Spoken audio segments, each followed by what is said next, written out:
Three things wholesalers do that will eventually make the business, in my opinion, illegal or very difficult. So if you are not familiar with me, my name is Greg Helbeck. I've been a full-time real estate investor now for 10 years. I've done a lot of wholesale deals. I've done a lot of flips, a lot of rentals. So if you get value from this video, if you can do me a favor, subscribe to the channel, like the video. If you're listening on audio, if you can share this with someone else, that would mean a lot to me. So today I'm going to talk about three things that wholesalers do that will eventually make the strategy illegal. So the first thing is wholesalers don't have binding contracts that they try to advertise. So what do I mean by that? A lot of these wholesalers, they're, virtual. They don't understand the local market they're doing the business in, and they don't sign a contract that's actually valid. And there's usually a few reasons for that. Number one, they don't get all the sellers to sign. Like they might have one seller, but there's really two or three people that need to sign, which would make the contract valid. Number two, they don't put an earnest money deposit down. So wholesalers will put in the contract, a lot of like bad ones, they'll put like $100 earnest money deposit. And then they'll never deposit the earnest money to the title company or the attorney, which would make their contract invalid, right? And I'm not a lawyer giving you legal advice here, so consult your own attorney. But any contract, generally speaking, in order to have it be enforceable, there needs to be something called consideration, which is usually money. So even if you put down $100, which by the way is ridiculous, you need to actually put the earnest money down at the title company or the attorney, or else the contract's invalid.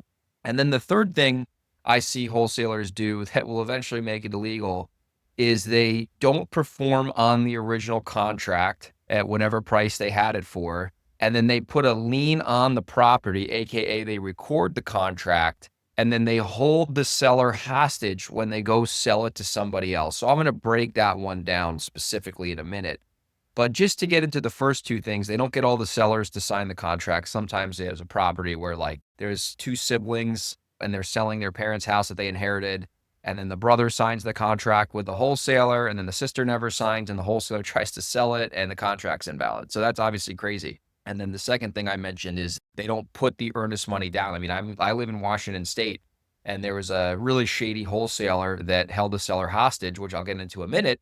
And not only did they default on their contract like a bunch of scumbags, but they ultimately didn't even ever put an earnest money down. So if they got sued, the seller would have an absolute solid case to win because there was never any consideration. So it's just crazy out there, all the BS that happens. So let me get into the third thing I mentioned that really is what's going to be the demise of the wholesaling industry, is that what happens a lot of the time is that new wholesalers or shady wholesalers, and sometimes that's a little bit of both, they will just put a property under contract for whatever price the seller says. By the way, that requires zero skill. And then they'll just tie up the property, most likely illegally without a deposit. And then they'll try to wholesale it off to some other knucklehead. And then no one would want the property because it's at too high of a price. Doesn't make any sense. And then instead of the wholesaler just, actually learning how to negotiate and getting a property at a good price under contract, they take their contract that's completely BS and they record it with the local county as a memorandum of interest, which is basically putting the public on notice that this wholesaler has the property under contract, which it ultimately creates a lien on the title. Like it shows up and any other person who's trying to buy it, has to deal with this lien before they get clear title. So let's say that they had it under contract for 200 grand, but the truth is it should be getting under contract for 150 grand because it's worth 300, needs 50 grand or whatever the case is.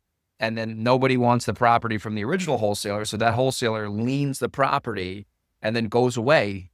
And then the seller's like, I still need to sell my house. And then they call, an actual buyer up who's not going to wholesale, who's going to close on it. And they, sign another contract, and then the title company runs a title search and they see that all of a sudden there's this lien on the property for $200,000 from this contract. And then the title company has to call the wholesaler and say, hey, could you please remove this lien? We need to close. Scumbag wholesalers who are unethical literally tell the title company, hey, in order for this lien to get removed, I need to get paid off. They basically extort the seller. And the truth is that's fraud because they're going into a contract that they had no intention to close on at a price that they could not perform at. And then they're putting a lien on the property, and then they're trying to extort the seller to get paid, or they're trying to extort the buyer to get paid. That is why I think in the next 5 years, wholesaling is going to be something that will probably go by the wayside or be extremely difficult to do, because what's happening now is these shady wholesalers are doing that. And now different states are getting involved and they're like realizing that this is really, really unscrupulous behavior. And they're making wholesaling challenging and they're making it, practically illegal in some states. So if people did it right, there'd be no issue with wholesaling. I mean, with the way we do wholesaling, we're transparent with the owner. We tell them what we're doing. They know exactly what we're doing. And no one ever feels bad about it. Like, sellers are excited that we're making money. Honestly, they don't care. They know what's going on. They know they're selling their property cheap. They know that we're making money. There's never any issues for the most part. So those are the three things that wholesalers do that really are going to ruin the business. And then I'll end on one more thing here. It takes zero skill to give a seller the price that they want if it's not a good deal, right? And what do I mean by that? I mean, like, let's say you have a house in Seattle and it's worth 750 grand fixed up and the seller wants 600 grand for it and it needs 50 grand, right? Like, that's not a good deal. First of all, you wouldn't make any money. But a wholesaler sees something like that and they think, oh, well, let me just try to lock it up and see what happens. So then they tell the seller, yeah, I can give you the price you want, even though they really need to buy it for like 450, 500. They tell the seller what they want to hear. They get them to sign a contract. They tell Facebook that they tied up a new deal.